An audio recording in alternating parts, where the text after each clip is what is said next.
sa kasunod na yugto na sasabik sa mga susunod na pangyayari. Kikilusan hanggat maaari na dapat mangyari.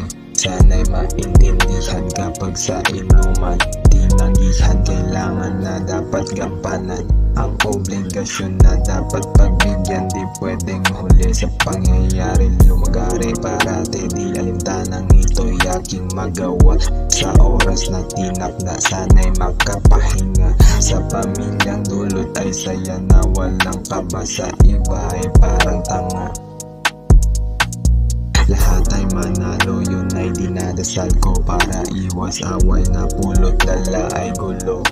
Iisa lang ang kulay ng bumuo sa hukay pa rin ang katapusan ng kwento. Patuloy sa paghatak ng kapayapaan ng dala, huwag sumubok sa taglay na enerhiya ni Bathala.